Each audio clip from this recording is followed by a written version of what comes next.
Place tout de suite à notre ultime rendez-vous, c'est derrière l'image. On prend le temps de décrypter l'info à partir de photos qui font sens. Et le rendez-vous nous conduit aujourd'hui au large. Voyez un peu le cliché pris il y a quelques semaines en pleine mer. Pour ceux qui nous ont suivis l'an dernier sur le Vendée Globe, vous aurez sûrement reconnu Louis Duc, skipper arrivé 26e du Tour du Monde à la voile en solitaire, que nous avions suivi pendant près de 3 mois. C'était il y a quelques semaines. Louis évoluait donc en octobre dernier aux côtés du skipper japonais Masa Suzuki lors des qualifs pour la Transat Café L'Or. C'était donc en octobre. Le binôme évolue autour de l'une des pièces maîtresses du bateau. Vous le connaissez, c'est le winch. Et visiblement, le coup de bras a été bon puisque le tandem a effectivement été sélectionné. Il sera sur la ligne de départ dimanche au port du Havre. Les deux hommes qui vont partager cette course sur le bateau de Louis, l'Imoca 5 Group, Lantana Environnement. Au vu du succès des épisodes que nous avions proposés l'année dernière, Paris Direct remet le couvert pour cette nouvelle course. On va vous faire vivre cette Transat en équipe grâce à Louis et Massa qu'on va retrouver tous les lundis et ils sont à nos côtés aujourd'hui. On va passer de la photo à la réalité. Bonjour à tous les deux, bienvenue dans ce Paris Direct. Alors vous nous faites le plaisir de nous partager vos derniers jours de prépa avant le coup d'envoi de la course. Comment allez-vous déjà? Ça fait plaisir de vous retrouver, Louis. Bonjour Isabelle, je suis ravi aussi de vous retrouver, ravi de retrouver les équipes de France 24, ce qui est plutôt bon signe puisque ça veut dire qu'on reprend la mer dans quelques jours, donc on est les plus heureux du monde avec un bateau magnifique que vous connaissez, Five Group Plantain Environnement et une Transat Café L'Or qui s'apprête à partir dimanche après-midi. Alors Louis, vous êtes accompagné d'un binôme parce que c'est la particularité de cette course, Massa qui est à vos côtés. Bonjour Massa et bienvenue donc dans ce rendez-vous. Alors je crois que vous parlez quelques mots de français. Présentez-vous déjà, vous faites le binôme avec lui, vous êtes déjà entraîné en octobre. Comment ça se passe entre vous? Bonjour, enchanté, je suis Massa, skipper of the IMOCA, and pardon, je ne parle pas français, so I'm happy to sail with Louis, and so he's a bravo skipper. So. Alors c'est peut-être Louis qui va parler pour vous parce que vous êtes en train de nous dire je suis ravi de faire binôme avec lui. Il y a un problème de langage. Comment ça se passe, Louis, quand on ne parle pas la même langue? Le langage des marins, il est universel et ça suffit? Exactement, en fait c'est très facile d'abord parce que Massa il est japonais mais il parle aussi très bien anglais et ça c'était une bonne surprise au début quand on était en contact, on se parlait par mail donc on pensait que c'était Google Traduction qui faisait le travail et finalement on a eu la bonne surprise quand on s'est rencontrés de savoir qu'il parlait anglais et donc c'est beaucoup plus facile de parler anglais avec un étranger qu'avec un anglais et donc finalement on arrive à bien se comprendre parce qu'on parle l'anglais international et puis surtout à bord d'un bateau finalement avant d'être des Anglais, des Français ou d'autres nationalités on est d'abord des marins et les marins ils ont le langage des gestes tout de suite, ils savent se parler, se comprendre vite. Et donc, quand on a un équipier à l'autre bout du bateau, c'est tout de suite facile de faire des signes, d'essayer d'optimiser ce qu'il va vouloir qu'on fasse. Et donc, on essaye d'anticiper les manœuvres. Et donc, ça amène un petit truc en plus par rapport à notre équipage qui fait qu'il n'y a jamais un mot au-dessus de l'autre. C'est toujours sympa de naviguer et de manœuvrer ensemble. Donc, c'est plutôt finalement un bon apprentissage de naviguer avec des complications de langage. Vous avez eu l'occasion de vous entraîner, donc je le disais en octobre, ce sont les images qu'on est en train de voir là, que vous nous avez transmis. Ça s'est bien passé, c'est fluide, vous nous confirmez, mais on passe de la Transat en solitaire qui a quand même duré de longues semaines et vous nous en témoignez régulièrement. C'est dur hein, évidemment de faire cette course seule. La faire à deux, j'imagine que c'est pas non plus simple. C'est un autre boulot, hein, c'est une autre discipline carrément. Donc on revient d'un tour du monde ensuite à la voile où évidemment je connaissais le bateau par cœur, mais avec un rythme peut-être qui est beaucoup plus long. Là finalement c'est un sprint à travers l'Atlantique, donc il va falloir avoir mené son bateau à 100%. D'ailleurs on a retrouvé le bateau au maximum de son potentiel avec toutes ses voiles. On se rappelle qu'il y avait quand même beaucoup d'avaries sur le bateau après au moment de l'arrivée. Au Sable d'Olonne. Donc là, le bateau est revenu à son maximum de potentiel avec des optimisations encore dessus. Ça, c'est le skipper qui va reprendre aussi le flambeau sur ce bateau pour le Vendée Globe 2028. Donc, il vient aussi se former à bord du bateau. Mais il faut savoir qu'il a un super palmarès. Massa, il a déjà fait une Transat Jacques Vabre en classe 40, une Transat, et puis surtout, il a déjà fait un tour du monde en double, Massa. Donc il a beaucoup d'expérience. Et donc on va partager notre expérience commune. Donc moi j'aime bien être à faire des choses un peu comme je le sens. Et Massa il est un petit peu plus cartésien, beaucoup plus organisé que moi. Et donc il m'a demandé, pour apprendre le bateau plus vite, de mettre des chiffres d'ailleurs à mes pensées. Et donc ça a été un apprentissage aussi pour moi. Donc c'est hyper intéressant de découvrir une autre façon de naviguer. Et donc cette course en double, là, elle va amener à une progression mutuelle. Moi je lui fais découvrir mon bateau et lui il va m'amener à un côté un peu plus cartésien pour ma suite. Donc on arrive à apprendre des deux ensemble. Vous me tendez une perche là, il est beaucoup plus carré. Massa, ça veut dire que ça sera mieux rangé à l'intérieur du bateau, Louis? Ah bah, on en rediscute lundi prochain, ça. Voilà, parce que le top départ de cette course, ce sera donc dimanche depuis le port du Havre. D'ailleurs, on va peut-être expliquer à nos téléspectateurs qui nous suivent. On aurait dû normalement organiser cette séquence depuis votre bateau, votre navire, parce qu'évidemment, on est impatient de le voir de nouveau voguer sur les flots et de voir évidemment la mer en arrière-plan. Vous êtes au port du Havre, mais il y a la tempête Benjamin qui est en train de sévir et je crois que la zone est fermée, y compris au skipper. Hein. Exactement, ouais. Donc on a les pontons qu'on peut voir derrière nous. J'ai essayé de soulever la moteur sans mettre trop de bazar. Vous pouvez voir notre bateau comme juste derrière la fenêtre. Et là on est tranquillement au chaud, un petit peu en hauteur. Effectivement aujourd'hui, on a vu que sur les côtes bretonnes, les côtes normandes, les conditions météo sont compliquées, sont difficiles.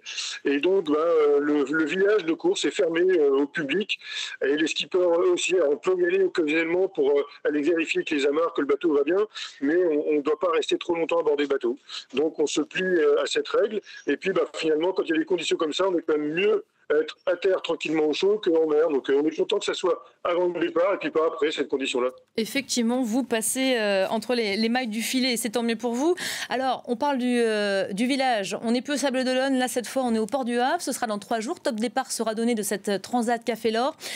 Direction Fort-de-France en Martinique. Une course à la voile en double et sans assistance qui mobilisera 148 skippers au total. Tous les détails sur cette transatlantique qui fête cette année sa 17e édition. Les précisions sont signées Gaël Fonseca. Regardez. Ce sont les derniers coups de poli avant le top départ. Les spectateurs sont déjà nombreux pour le lancement de la course en double ce dimanche. Ils seront 148 skippers, dont 18 femmes à prendre la mer, cap sur la Martinique. Le Transat Café l'Or a vraiment beaucoup d'importance pour nous à ce niveau-là, parce que c'est vraiment en faisant des transatlantiques qu'on apprend à utiliser nos outils. Ce périple de plus de 7000 km compte 4 catégories en fonction de la taille des coques des voiliers. Chacune son parcours pour arriver en même temps à Fort-de-France. Il y aura donc 4 duos gagnants. Il y a beaucoup de bons bateaux, des prétendants à la victoire. En arrivant en Martinique, le pronostic il est difficile à faire. Et donc clairement, c'est les duos qui arriveront à faire la différence. En attendant, le Havre accueille un village de course. Au programme, de nombreuses activités, mais aussi la possibilité de rencontrer les skippers pour qui l'adrénaline ne fait que monter. L'équipe travaille d'arrache-pied pour que le bateau soit au point techniquement. Donc le temps est court, mais on travaille beaucoup pour être prêt. Nous, l'objectif, il est double. C'est à la fois de faire une bonne place. On a envie de performer au mieux de nos capacités. Et la deuxième chose, ça va être de faire kiffer un peu nos partenaires et puis surtout d'essayer d'inspirer des jeunes femmes. Les voiliers les plus rapides devraient atteindre leur destination finale autour du 5 novembre.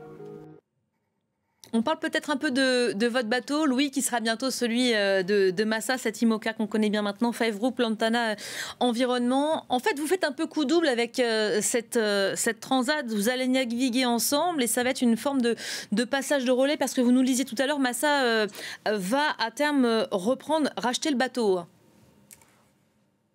Exactement, c'est tout à fait ça.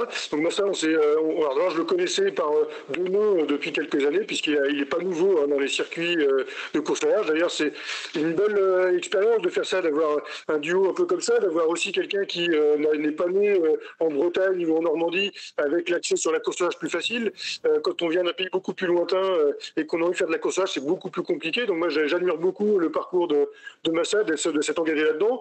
Moi, je retrouve dans Massa ma manière de faire il y a 4 ans, où il arrive, il est en train d'acheter un bateau, il n'a pas encore tous ses sponsors, il est en train de boucler son projet, il se bagarre, mais par contre il s'engage, il est à 100% dans son truc, il a mis de l'argent de personnel sur la table pour y arriver, et en fait il est exactement comme nous quand on monte nos projets, c'est pas quelqu'un qui arrive avec beaucoup de moyens, il est très simple, et voilà, moi je me retrouve un peu dans son profil quand on a commencé il y a 4 ans, donc Voilà, moi, je suis hyper content que ce soit quelqu'un comme ça qui récupère le bateau derrière. Et puis, je vais faire de mon mieux pour lui transmettre tout ce que nous, on a pu apprendre en 4 ans sur ce bateau. On va le ramener à Caen, donc c'est pas fini. Donc, on fait la Transatlantique, donc la Café on arrive en Martinique, on ramène le bateau ensemble avec un équipier aussi du bateau. Et puis, revenu à Caen, on fera une passation du bateau. Et c'est à ce moment-là que Massa pourra devenir propriétaire du bateau. Faudra pas l'endommager, Louis, au passage, je me permets. Va pas falloir l'endommager, ce bateau. Exactement, il faut qu'il reste en bon état, hein, parce que sinon ça remettrait tout en question. Donc, il va falloir qu'on y prenne soin pendant cette transatlantique. Hein. Surtout, on va rien abîmer. Hein. Et les difficultés, ça va être quoi sur cette transat? Ça va aller évidemment beaucoup plus vite que le Vendée Globe. Je crois que les vainqueurs sont attendus autour du 5 novembre sur la ligne d'arrivée. La grande difficulté de la Transat Café L'Or, c'est qu'elle ne parle pas des Sables-d'Olonne, elle parle du Havre. Donc on a toute la Manche à aller traverser. La Manche, c'est quand même des endroits assez hostiles. Il y a beaucoup de courants de marée, il y a beaucoup de trafic maritime. Et puis souvent, on a les grandes dépressions qui passent dans le golfe de Gascogne, qui viennent s'étendre en Manche. Et quand on part des Sables-d'Olonne, 24 heures plus tard, on est déjà au Cap Finistère, donc les températures remontent très vite. On est tout de suite au portant, tout de suite dans des endroits plus calmes. Là, on a quand même 48 heures beaucoup plus compliquées, avec des moments difficiles, souvent des vents contraires. Et donc, souvent, cette Transat Café L'Or, elle est quand même assez tonique les premiers jours de course. Alors, donc, on ne va pas échapper à ça a priori, puisqu'on voit que la première nuit est déjà bien agitée dans les prévisions de départ. Vous parlez de tonicité, on vous voit sur le winch là, tous les deux, c'est assez sympa de voir cette fluidité. Ça va être un travail évidemment en tandem. Je vous parlais des difficultés de faire cette course à deux. J'imagine qu'il y a aussi des atouts et on doit chercher des points communs. J'ai une question pour vous, Massa. I have a question for you, Massa. Do you love cooking? Because Louis loves eating. Est-ce que vous aimez faire à manger? Parce que Louis adore manger, lui, pour le coup.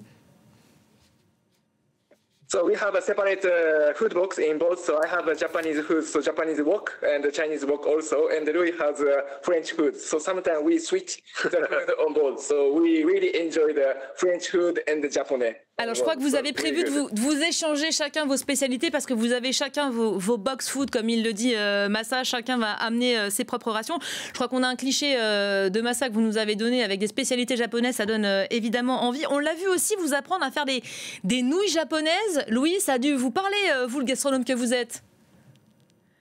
C'est pas les nouilles, c'était du riz. En fait, il faut savoir que les Japonais, ils ont du riz lyophilisé qui est extrêmement bon et qu'on trouve que là-bas. Donc, Massa est avec un petit stock de riz japonais. Ils vont faire profiter d'ailleurs d'autres coureurs parce qu'il y a des connaisseurs de riz japonais sur la course, hein, bien sûr.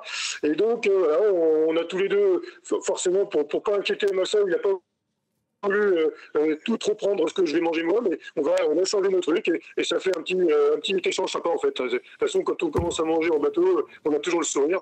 Et donc là, c'est assez rigolo de pouvoir partager nos plats. Il y a des trucs très bons aussi il y a un petit peu d'apartisé, un peu de lyophilie aussi. Donc, ça va. Vous êtes un sacré malin quand même, Louis Duc, de faire cette course à côté d'un Japonais en termes de gastronomie. Je crois qu'il n'y avait pas meilleur choix. Vous qui adorez pour le coup, c'est le homard bleu. Hein. Vous nous en aviez beaucoup parlé sur le Vendée Globe. Peut-être des cours de sushi pendant les moments de pause s'il y en a. Il y a du sushi, puis j'ai même mon copain qui fait à manger pour nous. Il nous a quand même préparé du homard. Et j'ai même prévu d'en donner un à Massa. Donc quand même, je suis assez sympa dans l'histoire. Voilà, bon, je ne doutais pas que vous aviez tout prévu pour le coup. Qu'est-ce qu'on peut vous souhaiter pour dimanche? Donc, coup d'envoi sur la ligne de départ. Je crois que ça sera un départ échelonné par groupe. Exactement. Il y a 4 catégories de bateaux. Hein. Il y a les IMOCA qu'on connaît, les ultimes sont les très gros bateaux, les Ocean 50 et puis les classes 40. Pour éviter les collisions entre bateaux, des différences de vitesse importantes, il y a des départs séparés. Nous, ce qu'il faut nous souhaiter, c'est qu'il n'y ait pas de bêtises au départ, qu'on puisse prendre un départ serein et puis aller contourner la côte du Cotentin en toute sécurité avec un petit peu de performance dans tout ça. Eh bien, prenez le temps de bien vous préparer, de vous reposer avant ce départ. Donc, coup d'envoi donné dimanche. Évidemment qu'on vous fera vivre sur nos antennes France 24. Et puis, on retrouvera Louis Duc et Massa Suzuki dès lundi. Ce ne sera pas moi aux commandes, mais ne vous inquiétez pas. On se retrouvera donc chaque lundi. Il y aura aussi 2 femmes, parce que des femmes font cette course. Ce sera Samantha Davis aux côtés de Violette d'Orange qui font équipe. On vous retrouvera tous les 4 en même temps. Ce sera l'occasion aussi de se comparer pendant cette course. Merci à tous les deux de nous avoir fait vivre cette avant-course, cette temps de préparation depuis le port du Havre. On vous souhaite évidemment bonne chance et à très vite. Merci, Yvette, à très bientôt. À très bientôt, c'est la fin de ce Derrière l'image.